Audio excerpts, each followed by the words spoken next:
Oh, man, I took him back to 2017, man. 2017? That was 2017. 5 years ago? South by Southwest. Back then, Wow. man. Oh, my God. Yeah, Denzel Curry, man. That's just, yo. I was thinking about that the other day, and I was like, I wonder what it was. And I was just like, nah, I ain't going to watch that video, man. Yeah, man. Now you got a chance to hear it. Yeah. I was like, wow. Wait, how old was I? I was 22? Yeah. Damn. He was like, I was nice at 22. Does it make you uncomfortable seeing Hell yourself and hearing your voice? Yeah, bro. I don't look when people be like, "Hey, play your music like around." I was like, "Hell no." Nah. Right. Turn that shit off. Play Nas or something. Don't play me. I don't. Why not? What is that about? You think? I don't get like I don't like listening to my shit while other people's around. You know what I'm saying? It's just like I perform it, I make it, I hear it all the time. Don't play it.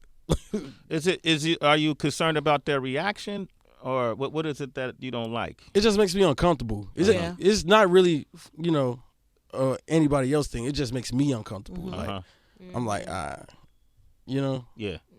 Like certain tracks will be like, yeah, but everything else I'm like, nah. How'd you feel about what we just played? I was like, nah. All right, we won't play it again. So then where do you get the energy, or should I say the confidence, to be on stage and perform like you do? Like, I've hosted some of your shows. I watched you rip down Soundset, like not just once but several times. 10,000 people, 5,000. Like, I've seen you do it. Where are you in that place then when you hit the stage and see all those people and perform those songs? So, look, I'm super hyper in real life, so that energy got to go somewhere. Okay. That's why I be tearing it up, because like it's either do that or annoy the hell out of somebody. I just gotta do something. You know what I'm saying? I gotta get rid of that energy. Just like just here, I don't want it here. And then they love that shit. Yeah, it's dope. But then on the flip side too, I peeped, Denzel, your Instagram account has changed a lot. And I think in January you wiped out everything prior to 2022.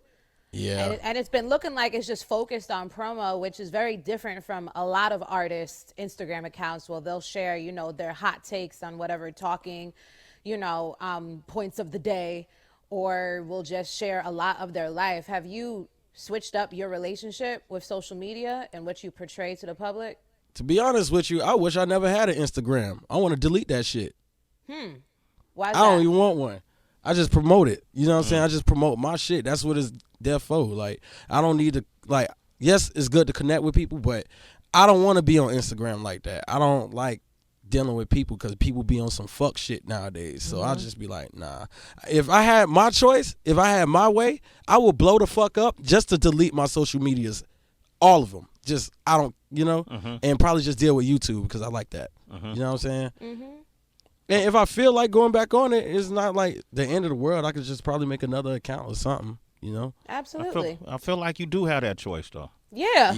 Like, why don't you have that choice? Nah, because, I got to promote this album. I got to do stuff, I got to connect with people in some way. And I feel like people can't really get close to me in real life, so they got to go on Instagram, and that's the only way they could do it. And then with the music, when you share your experiences and stuff like that, it's either they relate to you or they want to live through you. So we got Diggs on the line from Cleveland. Diggs, what up? Diggs, what we doing? Rise and shine, Diggs. We got What up, Denzel Diggy? Curry up in here. Yo. What's poppin'? Yo, man. I'm not gonna front and act like I know your whole discography, brother. But Walking came across my feed a couple weeks ago. It's been on repeat ever since, bro. Oh, thank you. Wow, that's That dope. joint is so tough. I just like the way you ride the beat, you right in the pocket. Everything is perfect. And, not to mention what you're talking about. I just can't say enough about it, bro. I'm definitely a fan, and I definitely got my eye on you. That's all I want to say.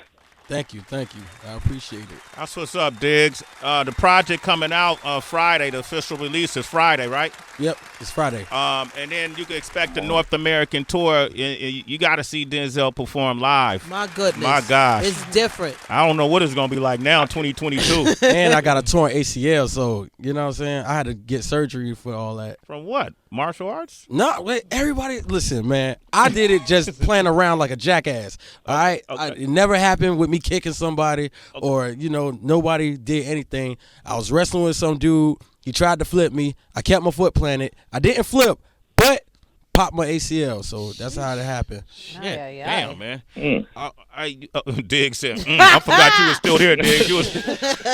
Diggs, you a citizen. Sway in the morning, Are you homie. in pain right now? Oh, am I? Yeah. Nah, only when I stand up for like a long period of time. But like, I'm doing my physical therapy and stuff. So that's cool. Okay. Take your time with it, man. You see a lot of athletes try to jump back on the court or in the field too soon, and they re-injure themselves. One of my favorite tracks, we talked about this too, is Melt Session, and I said it was the first track you greeted with when you put the project on. And it's so transparent, and we talked about this in the green room, but I wanted you to go over that lyric that you talked about, considered suicide. Women are objectified, couldn't see it through my eyes, so for that I apologize. Yeah, that was actually stuff that I was going through. Like, I was objectifying women. I'm not going to sit here and be proud of it. I'm not proud of it at all. So it's the fact that I wanted to write about it because, like, I was seeing, like, the flaws within myself, and I had to put it on Front Street because I'd rather expose myself than anybody else because it's just like, bro, I'm not a perfect person. People idolize people and not realizing they're still human beings. We're not God. I never said I'm going to play God. You get what I'm saying? I feel like that, and I may have, like saying that I'm really good at what I do, but I'm not God, bro. I'm just a human being on this earth just like you, and I'm trying to figure it out. And I have flaws. Everybody has flaws. It's just like the difference between me and everybody else is I'm highlighted, and other people are just, their flaws go in other places. You feel me? Not many people can see it. But since I'm in the public eye, it's highlighted. You know what I mean? Have you ever thought of going back to some of those women you may have objectified and apologize? Or Hell yeah. You've done that? I'm going to do that. I have to, at least give me some time to like really hone in and just, what I mean? And make sure like, all right, this is the time to do it. Because there's a time for everything. Eventually, I will do that. But as of right now, I still have to go through these trials as a man and understand that, look, I got to work through these first before I can apologize to anybody. Wow, right. So you can really mean it with full sincerity. Real quick before we move on, Denzel, because I feel like men may not even realize what is categorized as objectification. What does that look like to you? Just like treating women like objects, harassing them, like all types of stuff like that. You feel what I'm saying? And then feeling like because you're a man and you're in a position to abuse your power, that is objectifying women to me, at least. You know what I'm saying? Like not treating them like how you want to be treated, because your parents is like, treat people how you want to be treated. And just treating women like they're just an object, they're not a human being, they don't have emotions or a heart or a brain to think. That is what I mean by like when you're objectifying women, not being able to man up about your own problems and telling them like, yo, I apologize for that, and that would never happen again. Most people can't account to that because they want to save face and be like this perfect person. I'm telling you, I'm not a perfect person. I go through these things, like I went through these things in life. You get what I'm saying? So eventually I'm going to like apologize because I'm growing still. It's not like this is it's not an end all be all. You know what I'm saying? You have the opportunity to change. Like I told you, you have to adapt with what's going on. And I feel like if a lot of people, especially men, take accountability for the shit they do, then you'll be able to like, be better. You know what I mean? Anybody could change. Look at Mike Tyson. Yeah. You know what I'm saying? Great example.